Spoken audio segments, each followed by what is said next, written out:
drboyce.com, in case you don't know, is a platform where students submit questions to me, and I answer them every single week. I answer every single question, and I use your name in the question and or in the answer. And what I do then is I send back out the video and let you guys hear my answer to your specific question. So if you're not, some of you are listening from the outside. I'm only answering questions that have been submitted by the students. But if you'd like to join the AskDrBoyce.com, the URL is right there on the screen. So the first question is from Cello Milton asks, if I'm in a position to purchase rental property but don't have enough funds, should I use some of my retirement money for the down payment to secure that property, or wait longer to get the funds and possibly miss out on the investment? Well, Cello, one of the things, first thing I'll say is that there are many, many ways to actually get property with very little money down or almost no money down. So remember that whenever you commit cash to something, you're giving away some of your capital. The most efficient way to use capital might be to learn from an expert that's really good in real estate, that knows their way around and knows how to help you find those deals that require less money down. We have a great real estate program in the Black Business School, run by our real estate dean by the name of Julian Gordon. And I'm going to try to pull his URL up on the screen if you want to go take a look. It's theblackreigroup.com. It stands for Real Estate Investment Group, theblackreigroup.com. It's a really great program. Now, in terms of using your retirement money, I'm not a person who thinks it's crazy to use your retirement money to make an investment. Because if I said that it was crazy, then I would be a hypocrite. Because I've used my retirement money when I was trying to get off the corporate plantation. When I was trying to quit my job, I used some retirement money because that was the best source of capital. Because a bank's not really going to usually loan a Black man money if he doesn't, if he just has a good business idea. So I did that, but really, rather than using your retirement money and taking on those penalties that come with it, you can also borrow against it. That's something I've seen people do. I'm not recommending any of these things. This is not investment advice. It's just, laying out possibilities. So borrowing against the money might be a little bit safer because you don't pay the penalty, and you're using your assets as collateral as opposed to actually using the asset itself. Depleting your capital base is typically very risky, especially when you talk about a retirement account, because you have the 10% penalty for early withdrawal. But a lot of people say, and you got to pay taxes on that money when it comes out. But, I'm not like a lot of people who say you should never, ever, ever, ever, ever use your retirement money, because most of those people aren't Black. They're not dealing with the capital issues that we have to face in our community. And sometimes you got to be creative to make things happen. And so, I did personally pay the penalty when I took money out of my retirement. But the amount of money I made from the new investment far exceeded the amount that I paid in the penalty. Also, the happiness of quitting that job was that would have been worth any amount of money to me, because slavery is not fun, and I felt a little bit like a slave. I wasn't an unpaid slave, but I still felt like a slave. It was kind of terrible. So, by the way, the Black Wealth Bootcamp focuses on that very issue, on steps to reducing your economic dependence on the corporate plantation. So if you want to join us for the next Black Wealth Bootcamp segment, feel free to go take a look at blackwealthbootcamp.com. Okay, so next question that's here is a question from, let's see here. All right, this question is from Cello. Also, when investing in ETFs or fractional shares, does adding additional money give you more shares, or is it just putting more money in your portfolio? Well, fractional shares means that you can buy pieces of the stock. You don't actually have to buy the whole stock. So, for example, even if you're talking about, like, for example, if you want to invest in Tesla, you don't have to buy a whole share of Tesla, which I think is $600 and something dollars. You can buy like $60 worth of Tesla, right? So, so buying more fractional shares, it's like, think of it like a pie, right? Like, you can go to the grocery store and buy an entire pie, or you can buy a slice of the pie. So if you put more money in, maybe you get a bigger slice, but you may not still have the whole pie, but you've got more of the pie, right? So that means, like, if I invest $1,000 in Tesla and Tesla goes up 10%, then my investment goes up 10%, right? That means, instead of $1,000, I now have $1,100 because the value of Tesla went up, but I don't get the same effect as if I owned an entire share. So keep that in mind. Next question is from Ronnie Krumer. Ronnie says, hey, Doc, can you explain why you purchased such a diverse crypto portfolio? Why not just focus on Bitcoin, Ethereum, Litecoin, and Dogecoin, which appear to be the leading cryptos? He says he's concerned about some of the smaller cryptos. Yeah, well, I think that's a good point. That's quite valid. I chose to diversify just because I believe in diversification just as a general investment strategy. I don't put all my eggs in one basket. So I'm not going to sit here and say that crypto is the be all end all, or that Bitcoin is the be all end all. I've got plenty in Bitcoin, but I think just spreading your money out is a safe strategy, because if you put all your eggs in one basket, if that basket breaks, then you're in big trouble. So maybe time will prove me wrong, but that doesn't mean that the decision was wrong, because when you diversify, you're not predicting the future. What you're doing is you are preparing yourself for an uncertain future, right? When you it's like if you have a football team and you're playing defense. Playing defense is very different from playing offense. Offense means that you don't diversify. You basically focus on one thing, right? So you think about a good football team, the Kansas City Chiefs. When Patrick Mahomes is throwing a pass to the wide receiver, Sammy Watkins, or to the other guy that's really fast, I forgot his name, Tariq Hill.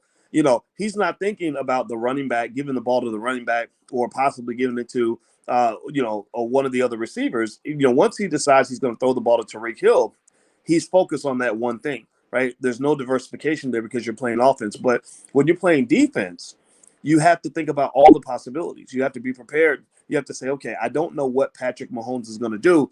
He may throw the ball to Tariq Hill. He may throw the ball to Sammy Watkins. He may hand the ball off to the running back. He may throw the ball in the slant route to Patrick Kelsey. He may throw it to, he may throw a screen pass to the running back, right? So we have to prepare for all those possibilities. So just because he chose to throw the ball to Tariq Hill, that doesn't mean that we should have played defense by only focusing on Tariq Hill, because we were playing based on what we knew at that time, right? You were playing, what now, if you knew that he was going to throw it to Tariq Hill, which means you were cheating or something, then yeah, of course, you only focus on Tariq. You put all 11 players, you say all 11 players guard Tariq Hill, right? But if you don't know what the offense is going to do, then you have to be broad in your thinking in a defensive strategy. Well, how does that matter with investing? Well, it's easy in hindsight to look back and say, oh man, Tesla did really well. I should have put all my money in Tesla, right? But did you know a year ago that Tesla was going to go up 700%?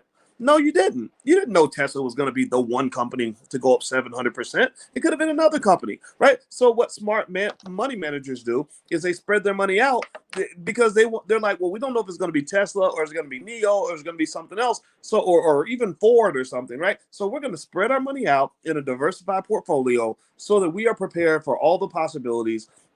All the possibilities that a stock might crash, all the possibilities that a stock might skyrocket. So when I invest in crypto, that's what I'm doing. I'm preparing for the possibility that Bitcoin is just going to be the biggest thing in the world and make a killing. I want to be there for that. I'm also preparing for the fact that Bitcoin could crash and burn and die, and I want to be prepared for that. Right? You spread out and you play good economic defense. People don't talk about that enough. Everybody's talking about how great crypto is and how well it's doing and going up and all that. Well, you got to play defense too, because that sucker can also crash.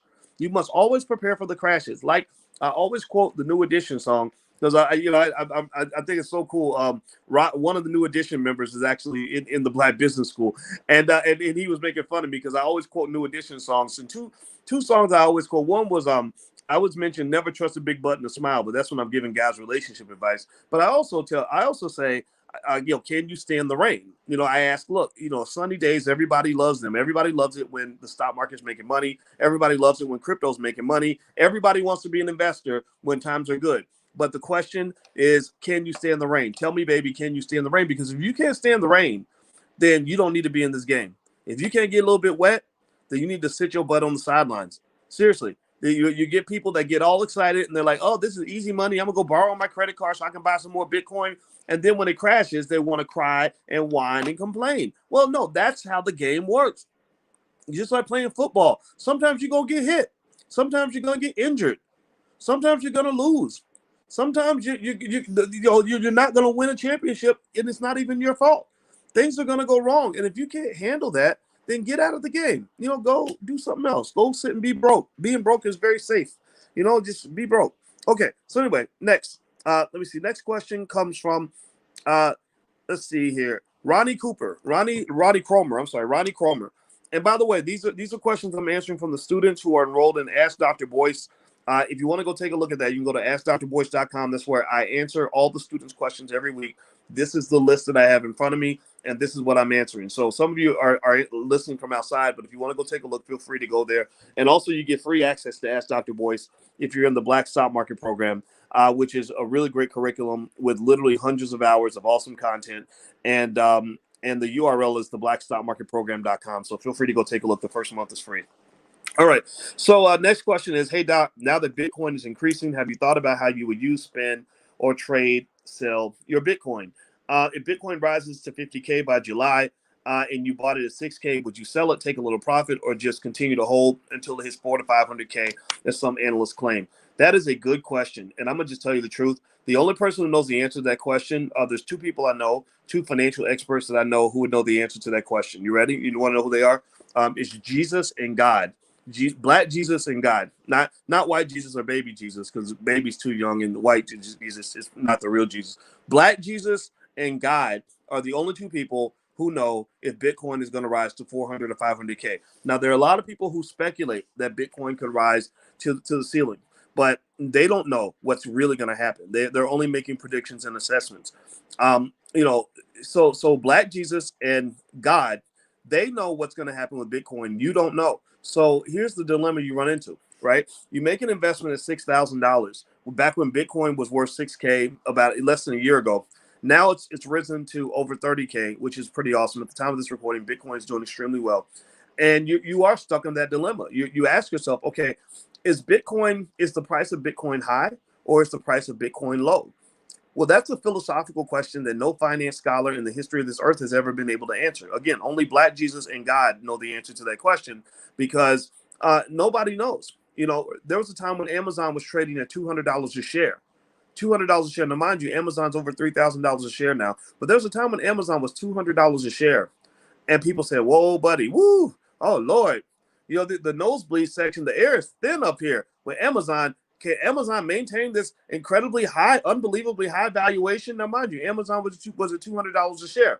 In hindsight, because now you've got the vision of Black Jesus, you can look back in time and you can say, oh, my God, $200 a share for Amazon. That's so cheap. Why wouldn't you buy it and hold at $200 a share? Well, you can only operate based on the information you have. In finance, we call that ex ante versus ex post. Ex ante information means I did the best I could with what I knew at the time.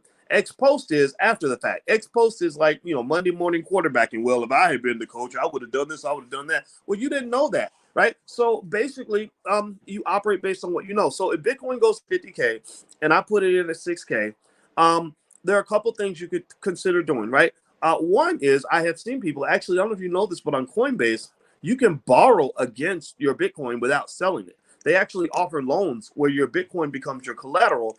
And so for people that have temporary cash flow needs, I've seen people do that. So they can get a little bit of, get a little couple coins out, get some money out, go on that vacation, buy them a new car, whatever. But one of the things I want to say is that you should be very thoughtful and very careful before you let go of your capital base. Your capital base is what sustains you economically, and that's incredibly important. So I'm not a big fan of selling assets. I'm just not. I'm a fan of holding assets. But the reality of life is that sometimes we get bills to pay, things happen. Right. So what I do actually with my assets is I have two types of portfolios. I have my hold'em portfolio, hold on for dear life, stuff that I just buy and I just hold it, and it's just sitting there like a farmer who owns a plot of land that he plans to keep in his family for 3 generations. He ain't never gonna sell that land because that's the family land. Then I have my other portfolio that is an income generator portfolio. That's the one that lets me live, a life that is a reflection of the hard work that I put in order to accumulate some assets. I grew up poor. I started off with very little money. Me and my mother was 17 years old when she gave birth to me. We lived in the projects together, so I know what it's like to not have enough food or eat a bologna sandwich with no bologna. I know all the poverty stories you name. I've seen that. The roach crawls across the sandwich. You just flick the roach off and keep eating. I don't know if anybody else, tell me yes or no if you've ever gone through that. But anyway, I know it sounds gross, but that's what it is. So when you get a little bit of wealth and you make some good decisions with your life, there is a point where you want to cash in. There's a point where you want to feel good about what you've accomplished and scrape a little bit off the top. So there's various ways to do that. So with my income generating portfolio, what I do is I might do things like sell the options on those stocks so that the options will generate income. I don't necessarily want to buy a lot of options because options are very risky. People buy a lot of options on Robinhood because it's kind of like gambling. It feels like gambling, and they can flip their money really fast if things go well. But I don't buy a lot of options because your money can also flip down. Everything that can flip up can flip down, and I don't want my money to just flip away and disappear. So I kind of mix it up. So I like to sell options, right? And that generates income, right? That allows you to take some money every month that you can take and use and do other things with, and then you can still have something that's growing, right? Who was it? I think it was W.E.B. Du Bois, perhaps, or no, it wasn't Du Bois. Maybe it was Booker T. Washington. Dr. Claude Anderson talks about this a lot, where he says that if you get ears of corn, he talked about ears of corn. He said if you get a bunch of ears of corn, you might sell one ear of corn, eat one ear of corn, and then plant one ear of corn so that you can actually grow. And then I think he said one more ear, you would save it, right? So I think he said 4 ears of corn. You plant one, you sell one, you eat one, and then you save one, right? So there you go. So that's maybe a good way to think about your investments and when the money when the value goes up. Yeah, there's no right or wrong answer to that question. It's really a matter of thinking it through and also understanding that the more you can invest, the bigger your wealth is going to be. This is a mathematical fact. When they want to measure how much a company is going to grow, they look at what they call the plowback rate. The plowback rate is every time the company gets $1, what percentage of that dollar do they plow back into the company?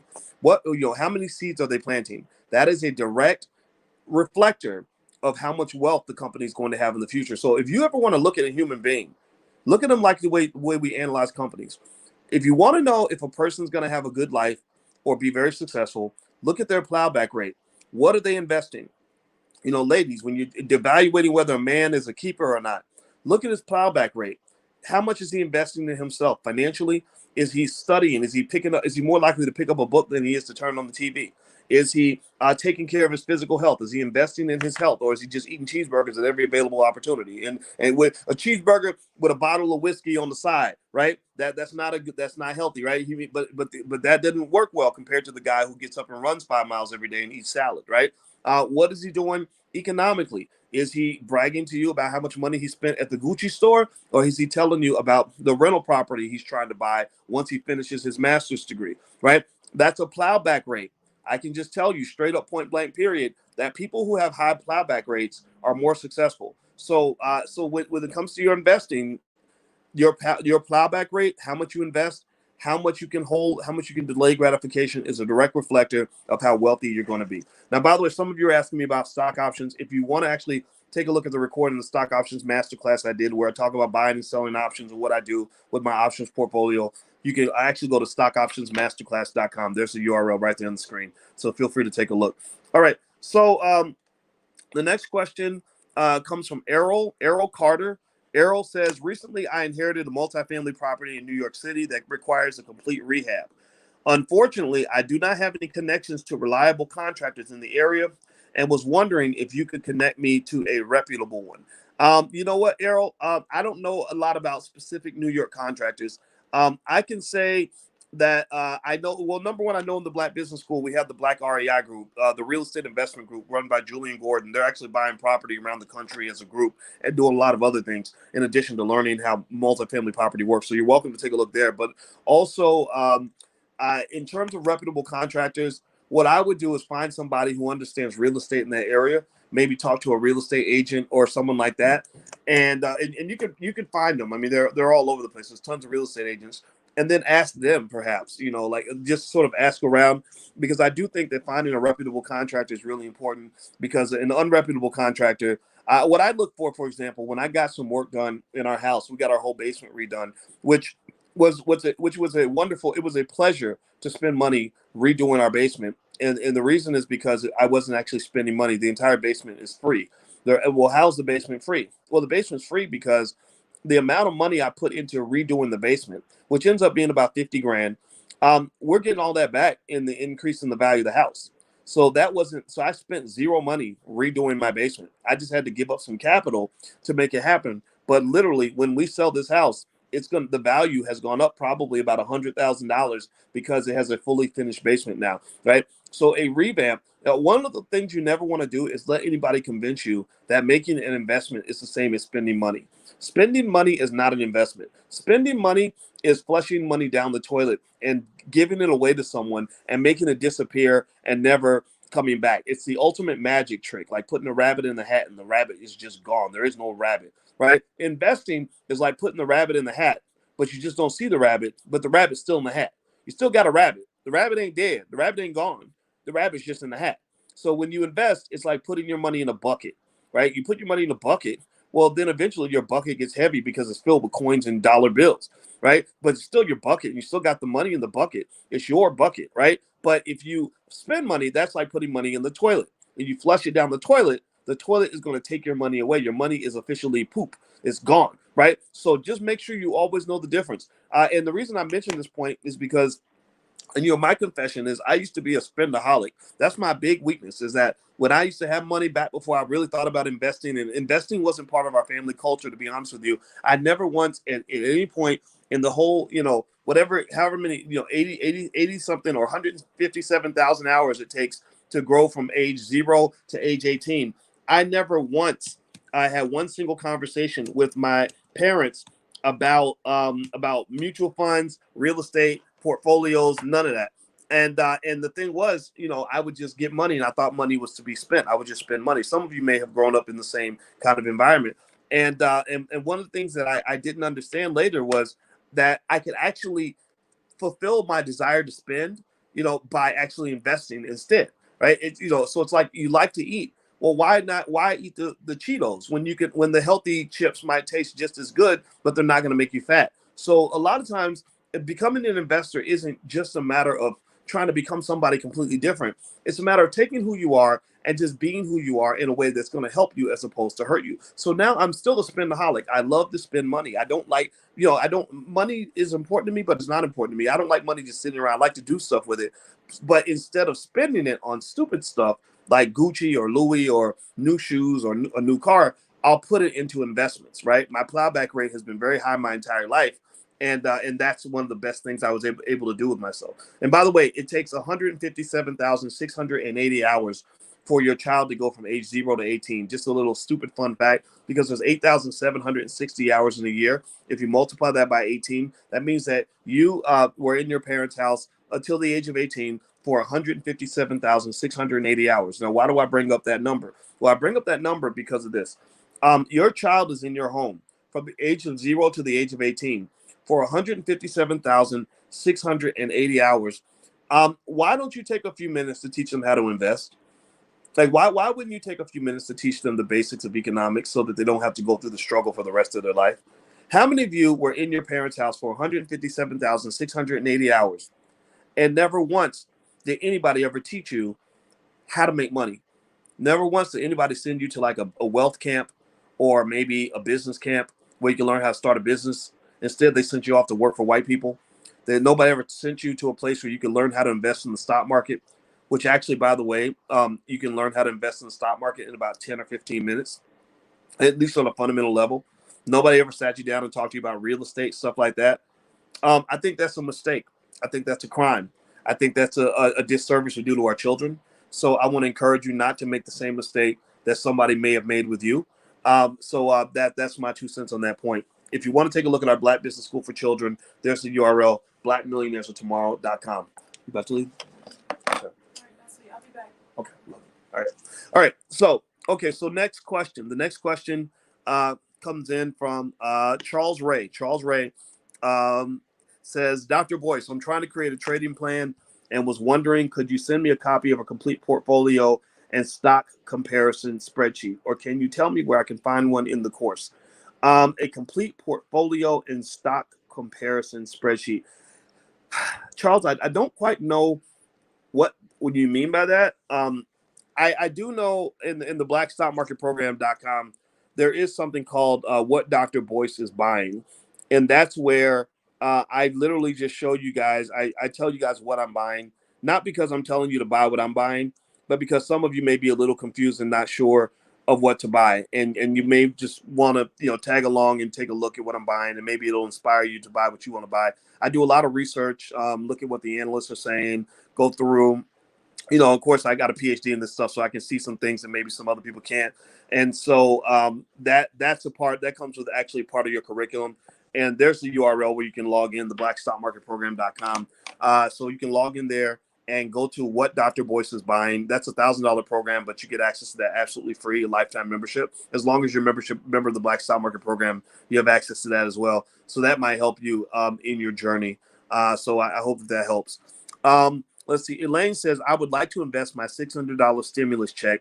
What would you suggest? I think, Elaine, it comes down to what your style is. So some people like to be passive investors. Some people want to be active investors. So if you want to be a passive investor, I would look at things like, mutual funds, ETFs, index funds, something that lets you set it and forget it, or you can just invest the money, walk away, never look at it again. David Bach talks about these people as what they call automatic millionaires. There's hundreds of thousands of people out here, regular people. They don't wear Gucci. They don't show off. They're not flashy with their money. Maybe they drive a pickup truck or a Toyota Corolla. Maybe they work down. Maybe the wife is a registered nurse and the husband is works at UPS. And these people become millionaires because they do one basic thing. They invest their money consistently, and they don't stop. They just continue to do that. On a regular basis. And over time, as I show you guys in the $5 a day investing plan, I show you exactly how there are people that actually can become millionaires or close to it, in a very short amount of time. Or if you do something like that for your kids, get your kids enrolled in like a $5 a day kind of investing plan, your child will have hundreds of thousands of dollars in liquid wealth by the time they're in their 20s and definitely in their 30s. And why is that important? Well, that's very important because if you help your child have money, think about this. How many young black men age 25 do you know? Answer this question for me. How many young black men age 25 do you know that have $100,000 liquid that they can go pull out of the bank right now? How many young black men or young black women age 25 do you know have $100,000 liquid? Not $100,000 in net worth. That's hard enough. That will put them above the average American, by the way, for their age. It's not hard to beat white people when it comes to economics, just to be honest with you. If you're a smart black person, intelligent black people can exceed white supremacy any day of the week because I'm intelligent, and I'm telling you, this is proven by mathematics. My PhD's in this stuff. I know what I'm talking about. Most young people that I know that are 25 years old are just getting started. They are working jobs that don't pay them enough money. Many of them that went to college are buried under student loan debt that they'll probably never repay. Half of all black college graduates default on their student loans within the first decade of getting the loans, and that default becomes like a financial STD because you now have bad credit. Your assets are depleted. Maybe they start garnishing your check, and you basically are stuck in economic slavery because you have to go to that job every day now just to survive. Forget having dreams. You just sometimes the student loans can be a dream killer because as much as you want to have a dream, you can't have a dream because in America, the American dream costs money. Let's just keep it 100. The American dream costs money. So the reason I ask you, how many young people do you know at the age of 25 that have $100,000 liquid? I need you to go look at your children. I need you to look at that baby right now, and I need you to realize that God has given you a gift. And the gift that God has given you is the gift of time. I can tell you as a mathematician and as a financial scholar that time is the most powerful asset that you own right now in your life. Time in every mathematical equation. I know all the equations. I know all the equations that tell you what an asset should be worth. And I can tell you the number one variable when we calculate what they call the derivatives of these equations, where you can determine which variables in the equations actually have the greatest impact. The number one variable in the wealth equation, it's not money, it's not initial capital, it's not interest rates, it's not things like that, it's not risk. It's time. Time. So you give me enough time, I can turn anybody into a millionaire or at the very least a high thousandaire. You give me enough time, I can get you out of any economic struggle that you're in, any economic situation that you're in. And the reason that I can't sometimes, as a financial doctor, sometimes the reason I cannot help the patient is because the patient doesn't have enough time. But if you give me time, we can do anything. So here's the thing. Your children were born very wealthy. Black Jesus and God blessed your children. Your children were born with an incredibly valuable multi-million-dollar asset called time. And what I'm telling you, Black people, is don't waste time. Don't waste that opportunity. Are you hearing me? Give me a yes if you're hearing me. Please hear me. Don't waste that time. You know, things like the $5 a day investing plan. I'm going to give you the URL. You can go to theallblackagenda.com. You can have it right now. It's totally free. Just download it for free. The $5 a day investing plan can guarantee that when your child gets to be 25 or 30 years old, they will be in the top 5% in terms of net worth for people their age. Do you understand what that means? Imagine how wonderful your life would have been if you'd had somebody that thought about you enough, they loved you enough to make a long-term plan for you that wasn't that expensive, but just required a little bit of vision. Think about how much freedom you'd have. Think about how you could have quit that horrible job. You could have walked away from that terrible boss. You could have got out of that bad situation. You see, so what you're giving your children is not just giving them wealth. You're really giving them freedom. You're giving them happiness. You're giving them a chance to dream. They can dream. Some people's lives are such a nightmare, they can't even afford to have a dream. Dreams become dangerous for people that are constantly stuck in the struggle. Do not do that to your family. Please don't do that to your children. Just do something very basic to them. Get them started now. All right? Do you hear what I'm saying? If you hear what I'm saying, give me a yes so I know that all that yapping I just did wasn't a waste of time. I really mean that. I'm not just making this up.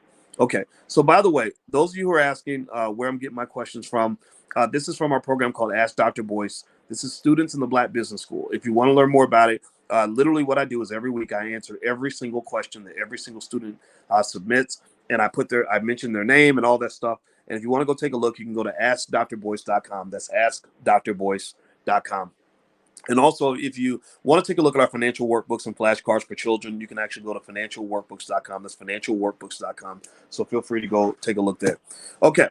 So next question is from, here we go. Let's see here. El Haj says, which custodial account do you recommend, UTMA or UGMA?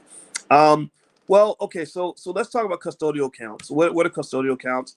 They are given it's basically where you're investing for your child, and it's all in your child's name, and your child is the owner of those assets. I'm just going to tell you this is a biased thing. This is not just Dr. Boyce talking. This is more so Uncle Boyce talking. I'm not a fan of custodial accounts completely because I'm not a big fan of giving young children control of money that you worked hard for. I believe that you should invest for them and, make sure you have a proper estate plan, make sure that there's assets available. But I'm a believer that the money is safest when you control it, because here's the thing. Money is power. And with power, great power, Spider-Man's uncle said this in the movie. He said, with great power comes great responsibility. Some of your kids are not responsible. Let's just keep it honest and 100. Some of our kids are stupid. And some of us were stupid when we were kids. I don't know about y'all. Give me a yes or no if you were stupid when you were 17. I'm going to raise both hands because even as smart as I am now, I was very dumb at 17. It would have been really stupid to give me control of $100,000 at 17 because I had a girlfriend and she could talk me out of anything, and I probably would have spent all my money on my girlfriend. So I'm not telling you what to do with custodial accounts. I'll only tell you what I'm doing. I do not have a custodial account for any of my children where they control the assets. All the accounts, but I do have trusts in place. I have plenty of estate planning in place.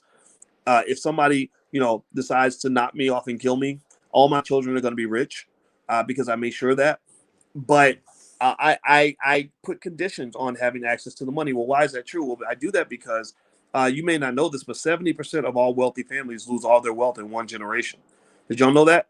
That 70% of all wealthy families lose all their wealth in one generation. 90% of all wealthy families lose all their wealth in 2 generations. So your greatest challenge initially is, how do I figure out where the money is? How do rich people make money? So then you learn where the money is. And then your next challenge is, well, how do I accumulate some of that money? So then you accumulate some money. And then your last challenge is, how do you protect the money you've accumulated? Right? So custodial accounts, I know people get excited about the idea of putting stuff in your kid's name like that, but I'm not a fan of that. I don't think you should put the utility bill in your child's name. and you shouldn't put the stash account in your child's name. I'm not telling you what to do. This is not investment advice, but I would never put, the electricity bill in the baby's name, and I ain't putting the stash account in the baby's name because the baby ain't ready to pay a utility bill, and the baby ain't ready to control a stash account that's full of money that I earned, right? When the baby shows that they're ready, when the baby shows they're responsible, when the baby shows me that they're doing something good with their life, then we could talk about the assets that I've stored for you. In fact, I think I like the idea of even keeping it a secret, just not even letting them know that the money's there. But then as like a guardian angel, like the patriarch or matriarch you are of your family, you can be there and say, hey, I see that you're saving up. You saved up $500 for that car. Guess what? Daddy got you. I'll put the other 500 in because I'm very proud of you that you saved up the first 500. Now you got $1,000 down payment. Go get you that car.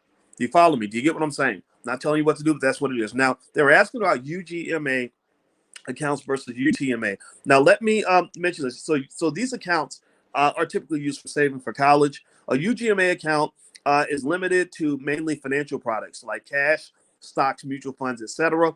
A UTMA can hold any type of property, including real estate, things like that. I think that's fine. I think that both options can work. The thing is that they also tend to be used to save for college, and again, because we're black here, I tend to change the rules of some of the stuff that you might read in the textbook, and I do that because I'm qualified with a PhD. You're qualified to read what's in a book and say, okay, here's how I would do that a little bit better, because we're not the people who read the books, we're the people who write the books. And what I would say is that when you talk about these accounts versus a 529 college savings plans, one of the big things you got to consider is that with these the UTMA, which UTMA stands for Uniform Transfer to Minors Act, UGMA stands for Universal Gifts to Minors Act, they allow you to transfer financial assets to a minor without establishing a trust. Now, the problem is that this can impact your financial aid situation with the child, relative to, say, like a 529 college savings plan. But the issue I have with some of the college savings plans is that there's not enough conversation about the fact that college is too expensive. Universities, believe me, I've taught a lot of different universities: Syracuse, Indiana University, the Ohio State University, etc. Go Buckeyes, by the way. We're about to win a championship, I hope. And the thing about it is that college should never have been as expensive as it is right now. College costs way too much, and so I'm not a big fan of building a massive amount of wealth so you can just give it all away to a university. I'm more of a fan of like state schools. Like, we have a 17-year-old that's about to go to college. We're not trying to go break the bank to send him to college when we know that how hard he works is going to be as much of a determinant of his success as where he goes to school. Doesn't mean that paying a little bit more can't be beneficial, but we look at the state schools first.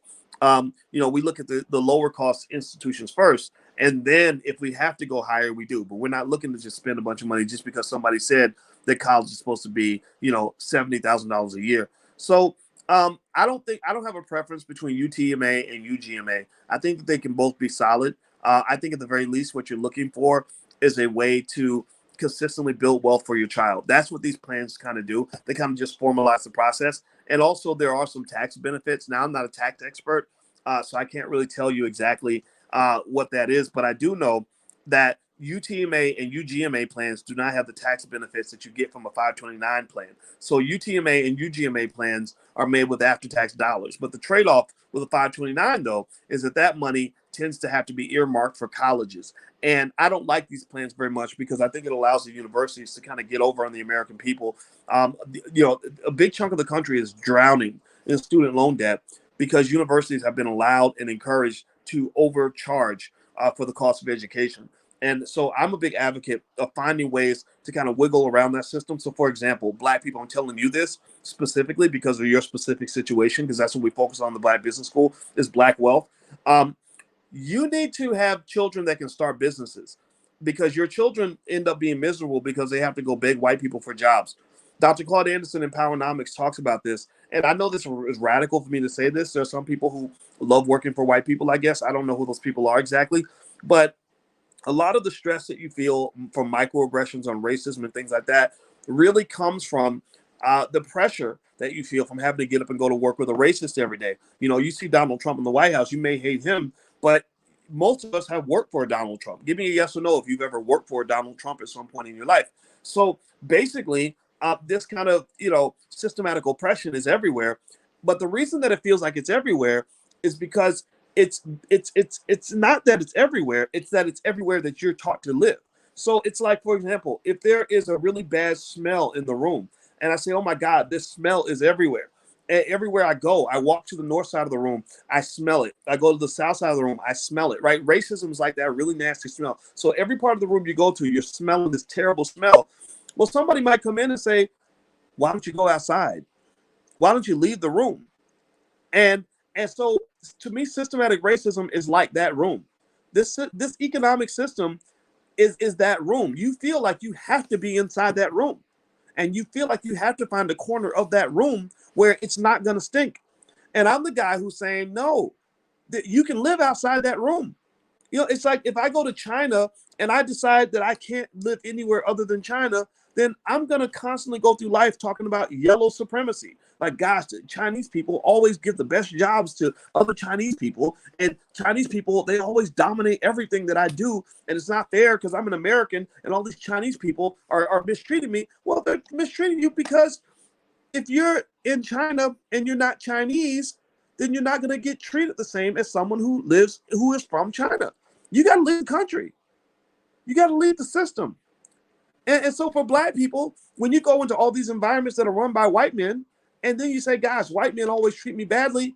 Well, I think that somebody should tell you that you don't actually have to be there. You can go to your community and you can work with other Black people. Now, the problem that you have is that because so many Black people have been trained to go into white supremacist systems to make their money, that's why you're taught to go to college, you're taught to go to a big white university, go deep in debt, and then you're taught to go work for another white person. That's kind of the standard false model of success that's being marketed widely to the Black community.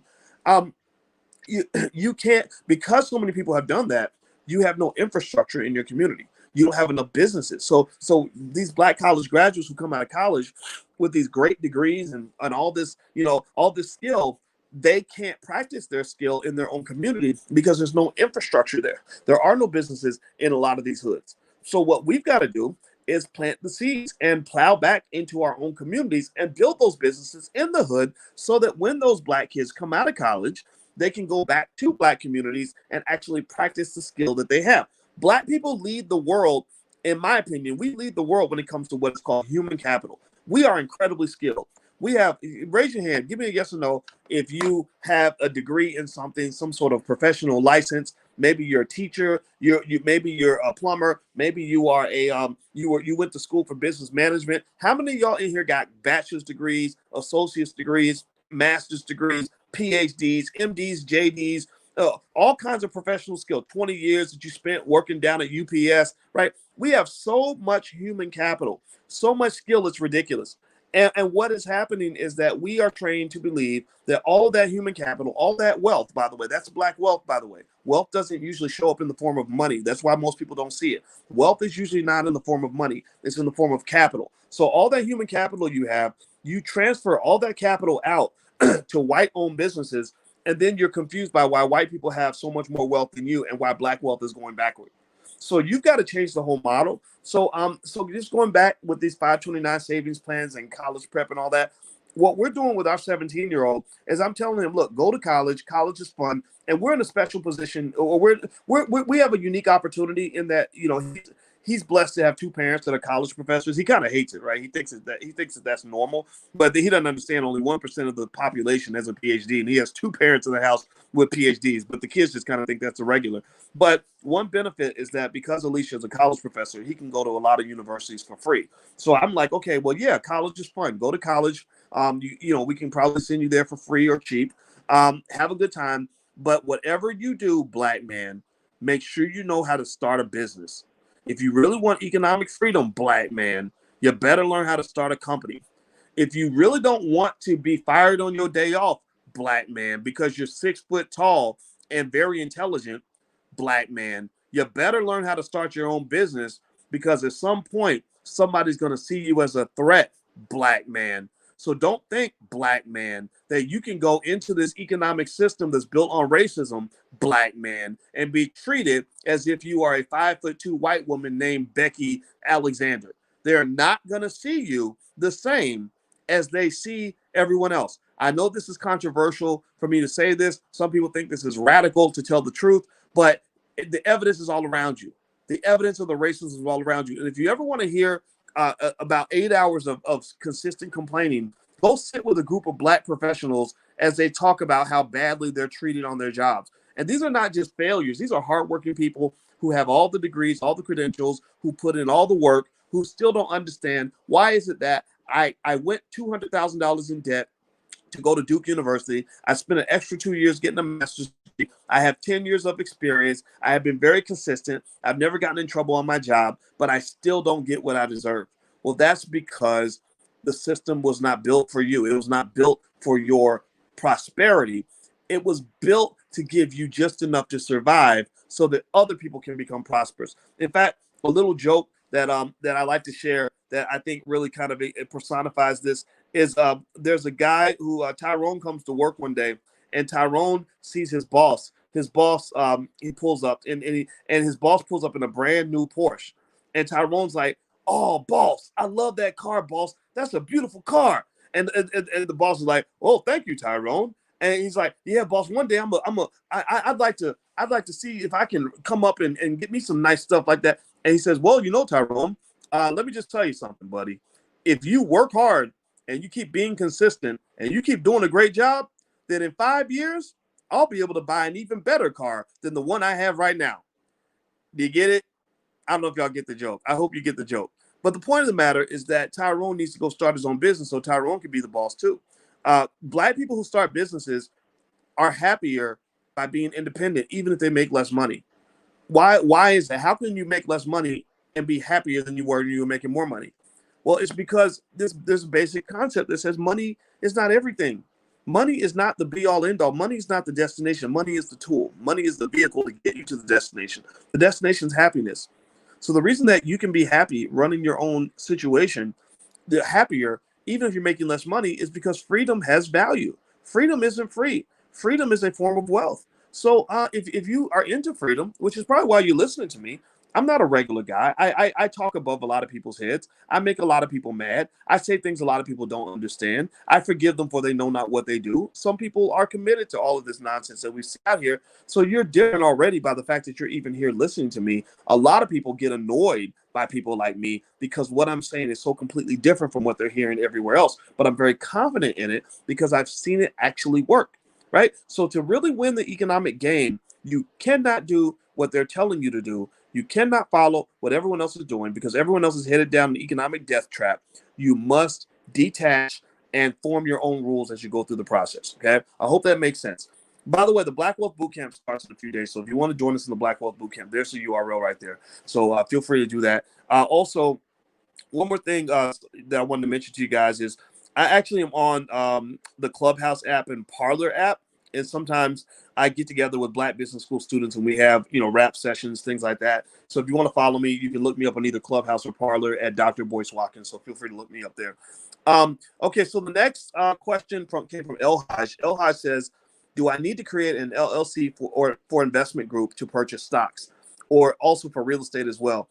You do not need an LLC to purchase stocks. You do not need an LLC to purchase real estate. LLC stands for limited liability company. And the reason people form LLCs a lot of times is because they want to protect their assets from any liability. So LLCs are not required to do anything, but LLCs can be completely beneficial because they are economic entities that can give you tax breaks, benefits, things like that.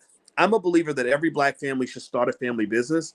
And the reason is because you get opportunities to take advantage of the fact that America is a really crazy biased system. America is so biased, it's ridiculous.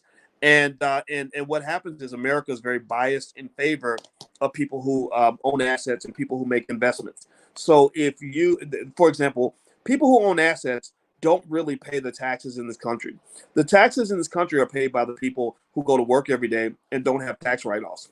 Wealthy people don't really pay taxes. That's why you'll always see these weird, crazy reports where they'll They'll say, "Oh my God, can you believe that that this billionaire only paid $80 in taxes?"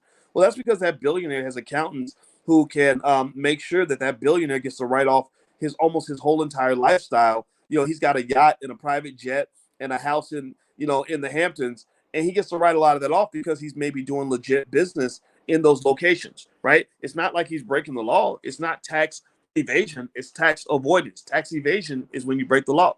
Tax avoidance is when you just minimize your tax bill. So you don't want to evade your taxes, but you want to avoid your taxes. So basically, every black family should have a family business if black people want to close the wealth gap. And I don't think black people are going to close the wealth gap, to be honest with you, because not enough black people listen to us. If more black people listen to us, like if we had, we have about 130,000 students in the Black Business School. If we had, say, 13 million students, or maybe 10 million or 5 million, then I believe the wealth gap will be closed, because we know how to close the wealth gap. I'm a financial scientist. The wealth gap is very easy to close if you do the right things. It's like closing the health gap. It's like if you have an obesity problem, a health expert can easily tell you how to not be obese. Like, they can tell you, like, okay, stop eating this, start eating that. Let's everybody walk 3 miles a day, and then obesity will pretty much all but disappear.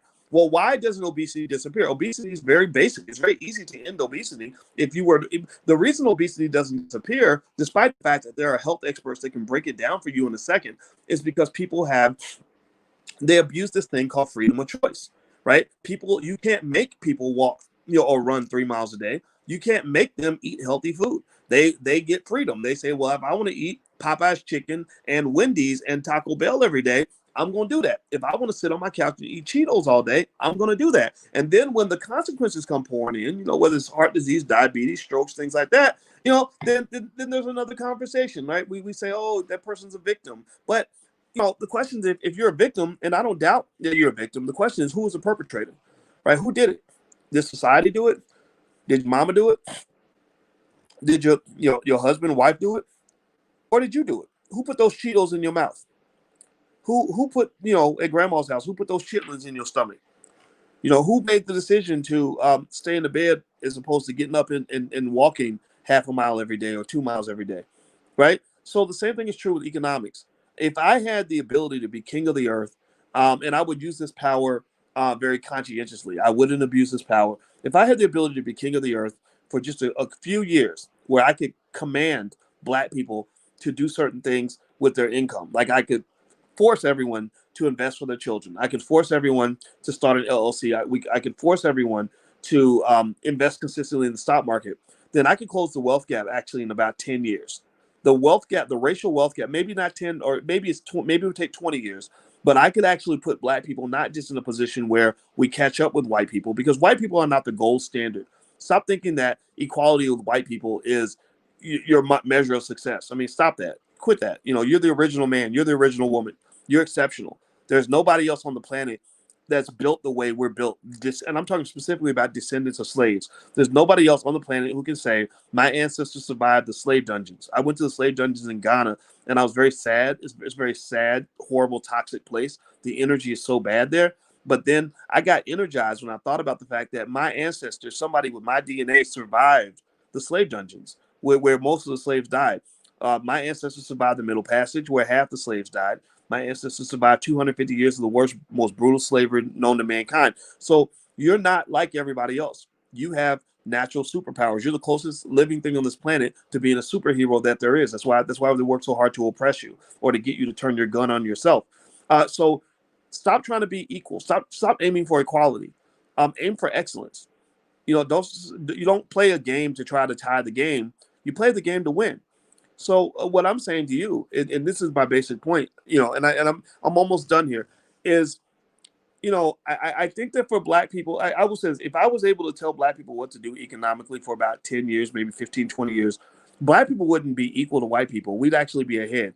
We will become, in America, what the Jewish community is right now. The Jewish community is less than maybe 2% of the population, but they control about 70% of this country.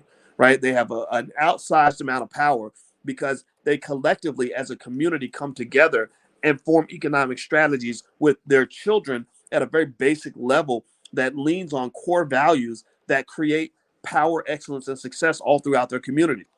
And let me tell you a little secret. When I taught at Syracuse University, I taught many people from their community. I know more than they do.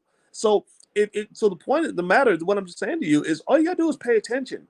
You guys, I invite you to join the Black Business School and do stuff in the Black Business School and sign up for programs.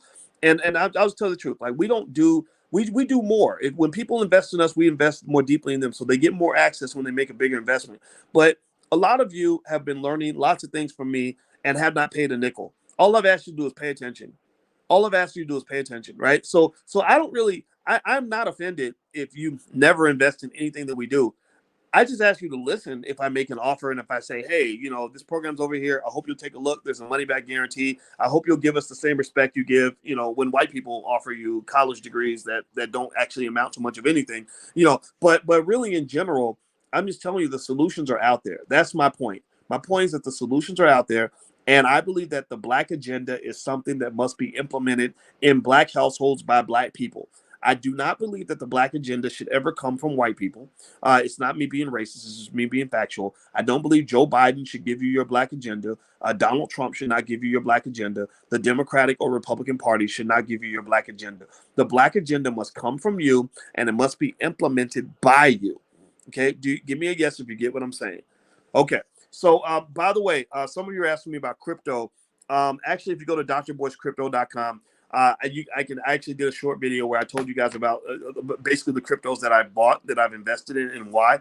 So feel free to go to drboycecrypto.com. And also on drboycecrypto.com, you can actually get a free copy of the $5 a day investment plan. So feel free to go to drboycecrypto.com. And also you'll get a lot of free stuff from us from the Black Business School. We love to email out all kinds of stuff. So the last question is from El Haj. El Haj asks, do you need to create an LLC for a family investment group of 3? No, you do not, El Haj, but just know the benefit of the LLC is limited liability. And I think at the very least, if you do something together with your family, you may want to follow the rules of how to form an investment club. Actually, if you go into your curriculum in the blackstockmarketprogram.com, you will see a video I did where I break down how to start an investment club with your family. And I think that's important, right? Your family, in my opinion, should get together once a week and talk about money or talk about something constructive for the family. Our family gets together every Sunday, and we get on Zoom. And it's the most wonderful experience in the world because we connect, we talk to each other, we find out how the baby's doing and stuff like that. We talk about our plans. You have to be conscious of this. This goes to a concept that I talk about called economic consciousness. Everybody wants to talk about what it means to be conscious or what it means to be woke. But nobody really knows what consciousness and wokeness really means. Economic consciousness means being very conscious, being very intentional, very deliberate about sort of doing things consistently that are going to help you form the right habits that will make you successful. Maybe after a while, you get to the point where your habits are good, so you can run on autopilot and good things can happen.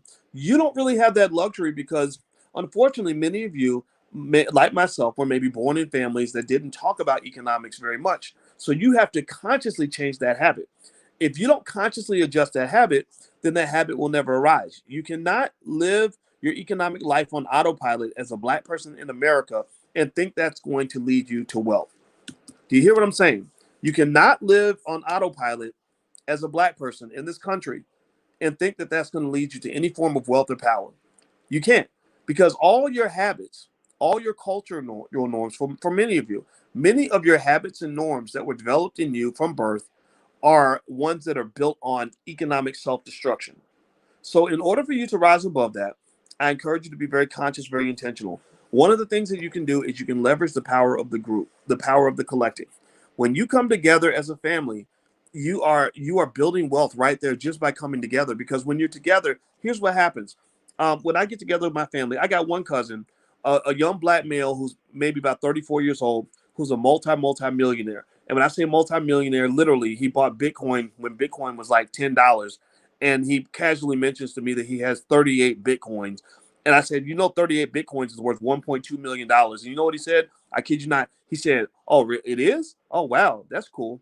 That's it. There wasn't like, oh, Lord Jesus, I don't won the lottery, y'all. What's up? Oh, shoot. No, he's like, wow, that's pretty cool. Right? So what I'm saying is, and now check it out. Pay attention now. This Black man never went to college. He did not get the fancy degrees, which comes with the student loans. He didn't, he's never had some fancy job with big corporation with where he's got the nice office or the house in the suburbs with the where he's driving the Bentley and all that. But now he's got a mansion. Now he's living really nicely. He was a black man with no college degree who simply learned how to start a business. He learned how to invest. He learned how to think economically. And so when I talk to him, we go back and forth and we exchange ideas and we exchange resources.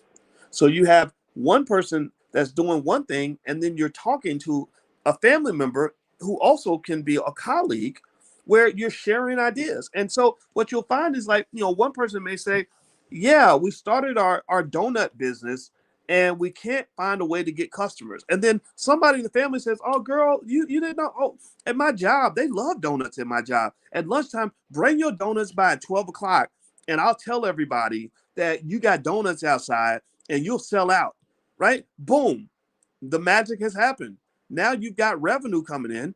To make money, to really make your financial dreams come true, I broke this down to a 17-year-old. I said, to be really free economically in your life, to get past all the complexities of picking a career, getting the right job, doing 1,000 job interviews, and going deep in debt and figuring out how to get ahead financially. I said, all you got to do is figure out a business model that will help you make $5,000 to $10,000 a month. Figure out something you can sell and find a customer that will buy it. And if you multiply it enough times, you're making $5,000 to $10,000 a month. Now that may seem hard to do. That seems really hard to do when you haven't done it. But when you consider the fact that trillions of dollars every single day are being transferred all throughout this economy, when you consider the fact that I see hundreds of students in the Black Business School and other places that figure out their little model, like maybe the Black woman who sells hair care products, who wasn't making any money at first, but she goes and she takes a class and now she's making $100,000 a month. I've seen these things happen, right? And so what I want you to just kind of get in the habit of doing and teaching your kids to do is to look for the gold that's buried in your backyard. That's the final point I'll make to you today before I get out of here. Is there is gold in their hills. There is gold buried in your backyard. And the reason you don't see the gold that's buried in your backyard, meaning, opportunities that can exist just because you talk to your cousin, but you never talk because your cousin's always at work. You're always at work, right? You miss those opportunities because in the morning you go across town to go work for the white man that you're employed by, and your cousin goes across town to work for the white man he's employed by, and y'all never talk. So y'all see each other once, twice a year, Christmas and Thanksgiving. You say, so what you been up to, man? Oh, nothing, just working. Right? That's it. Most of us have those conversations. Give me a yes or no if you know what I'm talking about. So I'm saying, consciously shifting how this narrative plays out is one of the keys to really possessing your economic power, right? Seeing the wealth that is around you is probably the most effective thing I can share with you in terms of knowing where to look for economic security and all these other things that you want out of life. Okay. So that's it. By the way, this was Ask Dr. Boyce. I talked a little bit longer than I thought I would, but I tend to do that. When I get into something, I just want to talk for a little bit. If you want to submit questions to me and have them answered by me with using your name, you can actually sign up for the program if you want. You can go to askdrboyce.com. And what I do is I send out an email and I tell the students, send in your questions. I'll answer them all once a week, and I'll do a long video and answer them all. So if you have a specific question you want me to answer, you can go to askdrboyce.com. But also Ask Dr. Boyce, it actually comes for free if you're in the Black Stock Market Program. So what you may want to do is do a trial in the blackstockmarketprogram.com, and then Ask Dr. Boyce comes for free as an add-on to that program. And the first month is free. You can give it a try, 30-day free trial, all that good stuff. Okay, guys? So and then one thing I can give you that doesn't cost anything at all is this video I did here at blackfinancialsecurity.com. There's a lecture you can go check out at your convenience with your family that breaks down the 7 rules of financial security, 7 things to look for to know if you're financially safe or not, so you can avoid blind spots and pitfalls. Just hang out with me. I love to talk. As you guys can tell, I run my mouth too much. Alicia gets mad at me for it. But I think that between all of us, we can solve our own problems. We don't need anybody else. Okay. So thank you for listening. It was fun talking to you, and I will see you soon. Take care.